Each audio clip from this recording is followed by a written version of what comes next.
Hi, welcome to Comic Talk. I'm Josh, And I'm Drew. and this is our weekly poll list review for August 12th. Today we'll be starting off with Batman, number 43. This is by Snyder, Capullo, Miki, and Placencia. So as always, let's go ahead and run through just a real quick synopsis of what happened in this issue today. Cool. So in this issue, we see Batman is dead, Bruce Wayne is alive, and Mecha Bat attempts to fall off the grid to pursue a superpower arms dealer. Not a superpowered arms dealer, but a superpower arms dealer. Let's just jump right into, what did you think of this? I think that this particular story arc has gotten better with every issue. At the beginning, I was really unsure about it. It came off sort of as something that they were doing because maybe they were running out of ideas or, just pulling out of a hat sort of deal.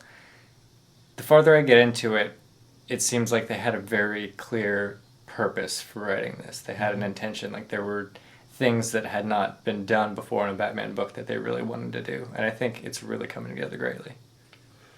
Personally, I'm sort of split 50-50 on this whole thing. Yeah? I really like Mr. Bloom. Mm-hmm. I really like Jim Gordon now as Batman. I'm really growing to enjoy that. But I'm not super sold on this whole Batman has returned, or at least Bruce Wayne has returned, and all of this sort of backstory that's going along with that part of the arc. I think it's kind of brilliant, actually. I mean, nobody's, like I said, really ever explored what would Bruce Wayne have been like had it not been for the tragedy that befell him at such a young age. Alfred even talks about how he was like this monster that grew from this infected wound, that he got as a young child. And that's, been kind of the story for every Batman book, ever since, probably the Golden Age really didn't go into that, but after that. So I find it very intriguing. I'm very excited to see where they go with it. I hope this isn't the only bit of exposition we get as to that sort of dichotomy within the man himself. Sure. I can see why you're enjoying it. I get it. Yeah. I just kind of don't care. If it was Dick Grayson, you would care. Maybe. Maybe. I'm not that interested in who Bruce Wayne is if he's not Batman. It just doesn't really matter to me. I suppose I can see that it's sort of an insight into the normal Bruce Wayne Batman character. But I guess it just feels kind of contrived to me. Okay. And beyond that, we see some stuff about what I think is going to be the plot device to turn this back around with that machine that Bruce was building to create a new version of himself. I thought that part was a little bit contrived. Yeah, it just seems silly to me. Everything else I enjoyed, though. Let's touch on the artwork, though, because I'm positive that you at least enjoyed that part. Yeah, I did. I liked the art. We have Jim Gordon rolling around without the bat suit again, or just, in this sort of Nightwing-esque bat suit. Yeah. Almost strikes me as Batman Forever mixed with Nightwing, kind of. Mm-hmm. Yeah.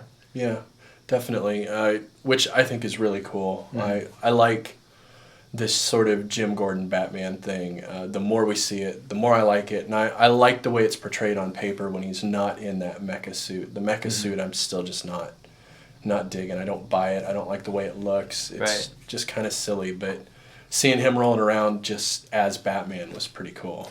They also got rid of the loosely hung yellow belt that I was bitching about. Yeah, they did. Prior. Yeah, so that's cool. I didn't even notice, but you're right. That is gone. And then overall, just the art looks pretty good. It's kind of standard looking in some ways.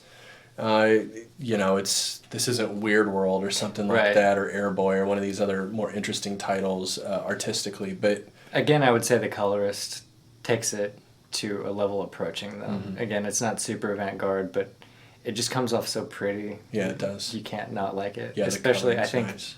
This villain that we have now, the Mr. Bloom, whatever. I imagine the coloring in the next few issues as he really gets rolling is just going to absolutely blow me away. I'm excited to see it. Yeah, I like his character design as well, with the That weird mask with the flower on it is just sort of, it's creepy and a really nice sort of elegant and pretty sort of way that's cool. I definitely like the character design. It's almost like Poison Ivy plus Slender Man.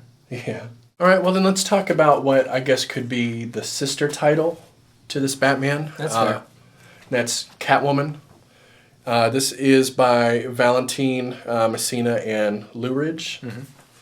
And this is issue number 43, so run us through just real quick, Drew. Man, I'm about done with trying to summarize what's happening in this Catwoman title. Like, it's so hard. People just get stabbed in the back. People's alliances change. People's motives are called into question. It's just, the web is so deep that I can't really summarize it within a sentence. And I think that's one of the main appeals for me for this book, despite the fact that I find it frustrating month after month. For me, the pacing just is really weird in this one. Yeah? Yeah, it jumps around and it seems like things that they should have dwelt on, they just kind of quick cut through a single page and it's over. And then other things that I don't even quite understand what's happening, they just sort of drag out and I don't really understand the motivations behind it. Okay. I think this is really one of those love it or hate it titles. I think so. If you're not into the web, the huge, overarching, all-powerful, everybody's mind at once kind of deal, it's almost like fourth dimensional or something in that aspect. You're probably not going to like it. I think it's brilliant. I think it's a very lofty goal to spin this sort of web with all of your characters, and again, because they're all shady. And they're all going to do shady things constantly, and they're all going to either subtly or bluntly stab each other in the back constantly. And personally, I don't feel it overwhelming, but again, I've been following this arc longer than you have. So. Right, this is only my third issue in this series.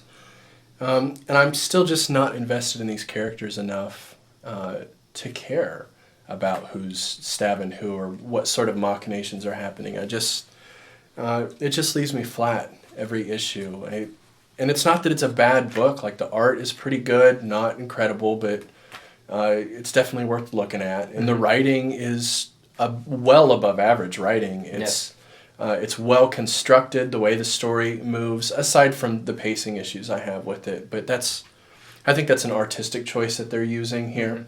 They're trying to kind of go in quickly and show you these fast, important things that are happening. But they clearly want to spend most of their time on sort of this mafia, mob, family sort of web like you're talking about. They don't.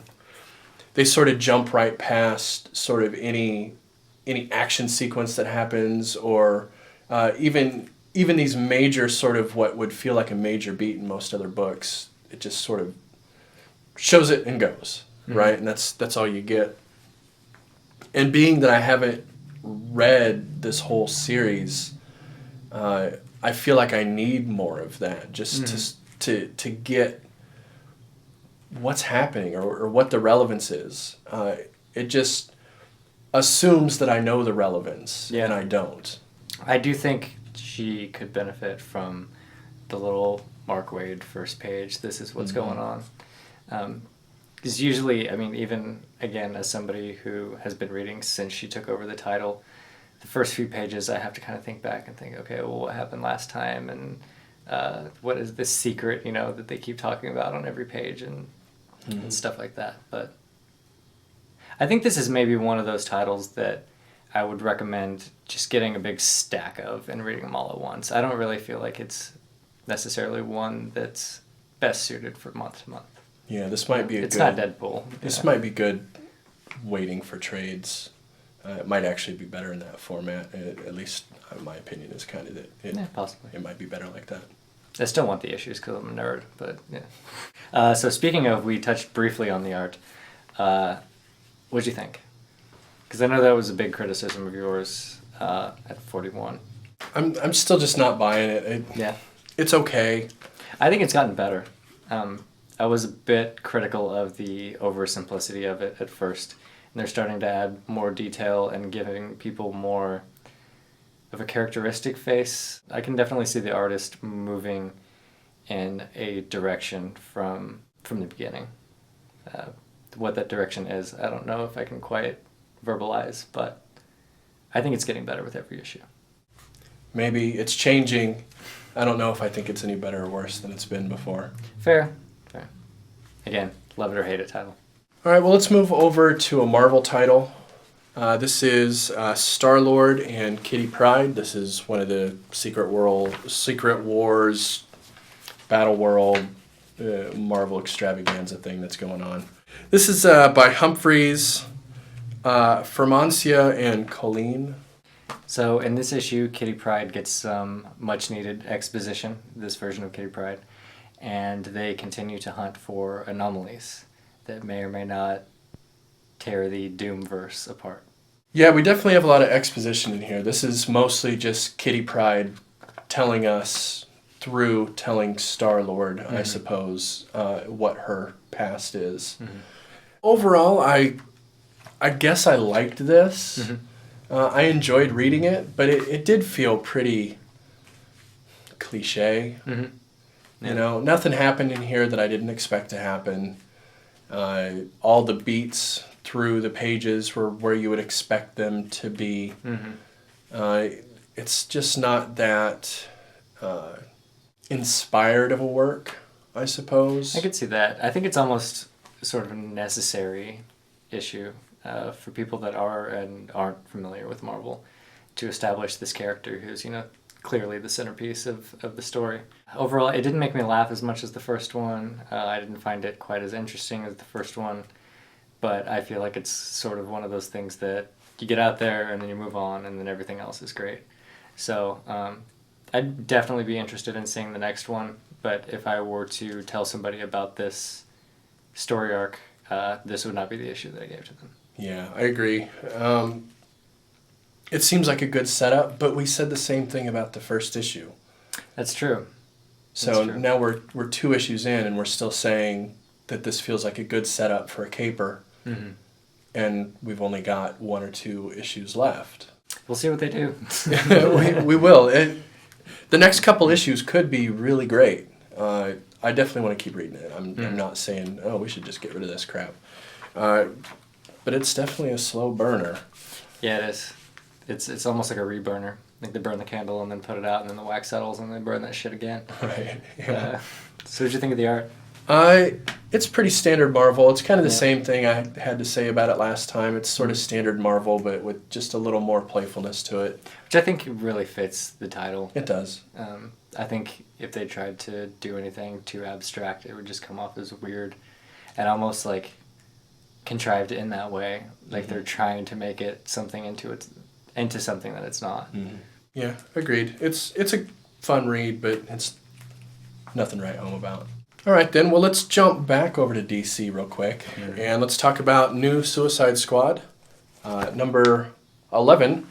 This is by Ryan Briones and Blonde. So Black Manta's gone native, and we continue to see the development of that.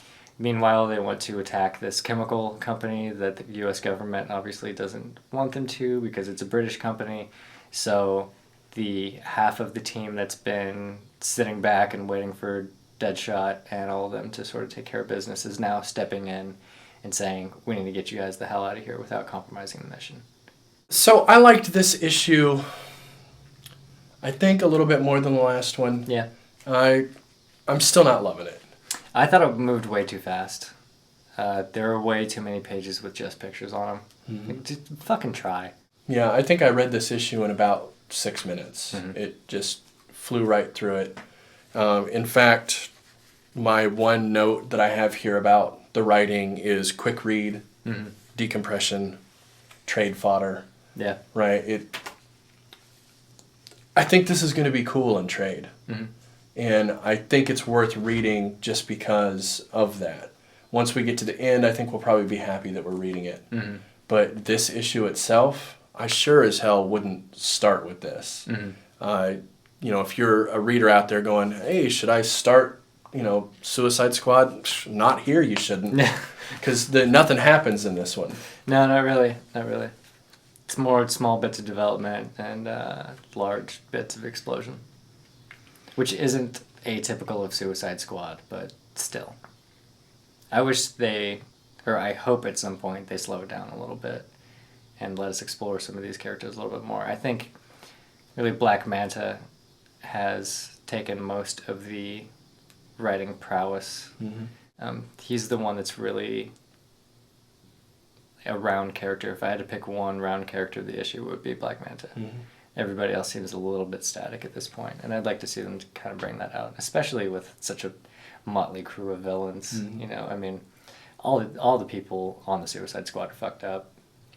Yeah. Right. Well, and it seems like most of these characters here, their character development consisted of, or I'm angry, or I'm going to kill people. Nothing really happened.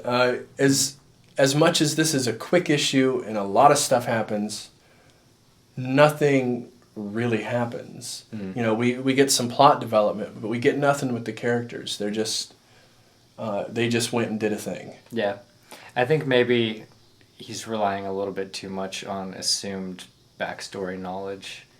Like, you're going to like the Harley Quinn part because you like Harley Quinn. That's not necessarily the case. Right. And I always felt that the strength of this title was it was the one that wasn't afraid to give characters like Harley a little exposition and not treat her just like this cartoony thing that, well, if you play the DC video games, then you like Harley because she's likable in every scene, and then you go out and spend $2.99 on a chance and whatever, she's semi-likable in there. No, man, give her some time.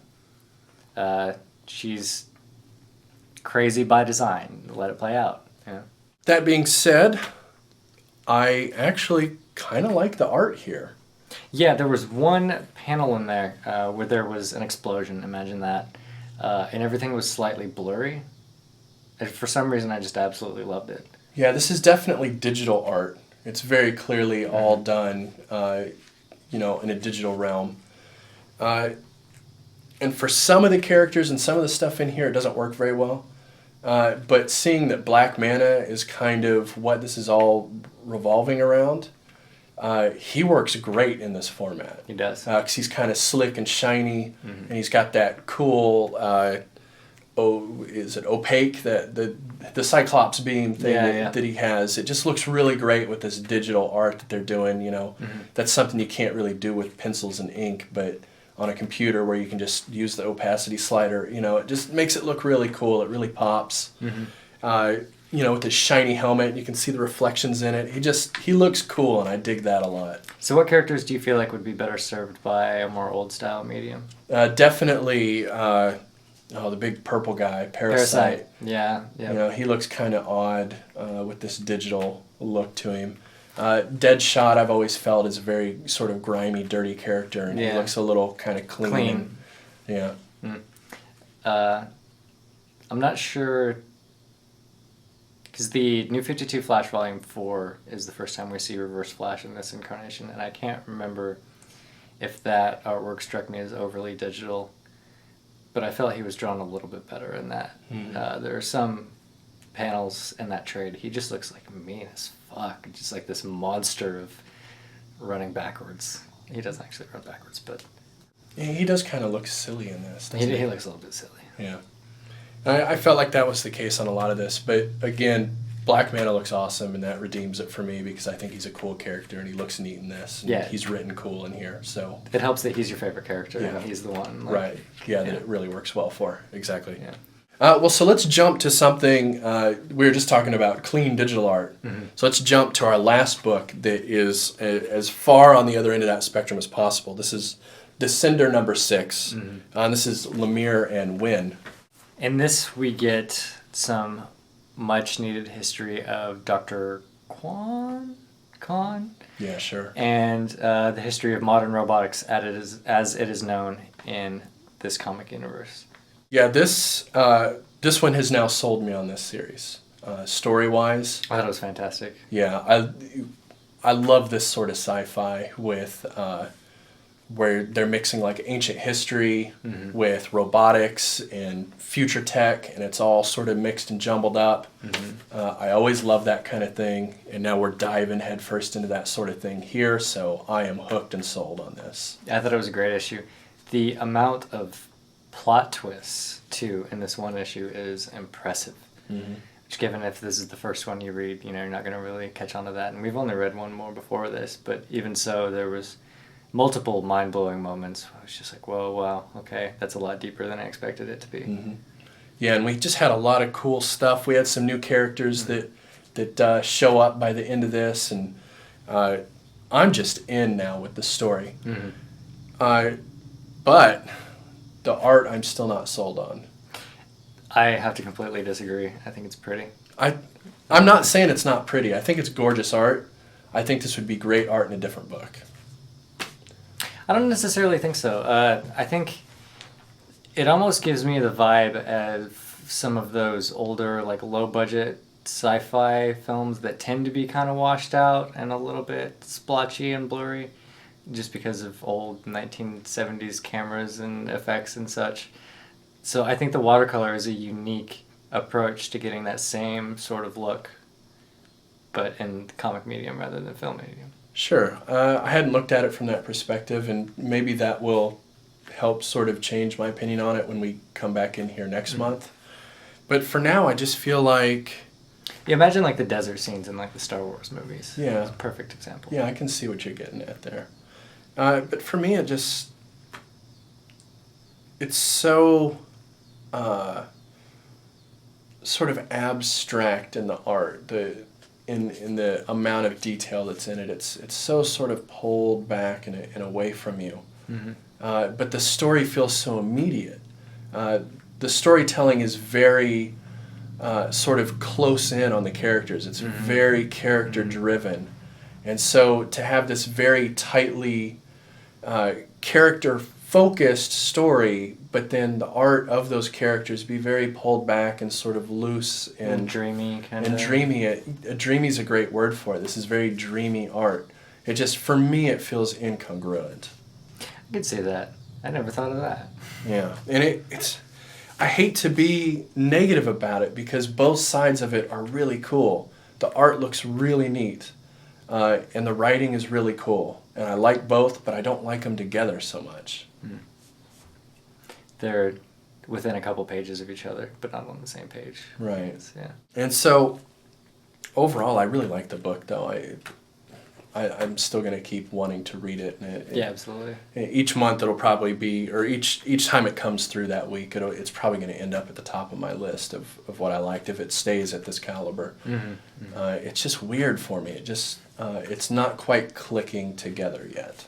Out of everything we read this week, it's my favorite. Yeah. So it's, my negatives are, with a caveat that it's still really good. Yeah, I would put it pretty near the top, if not at the top. I thought it was fantastic. Yeah, it's really cool stuff.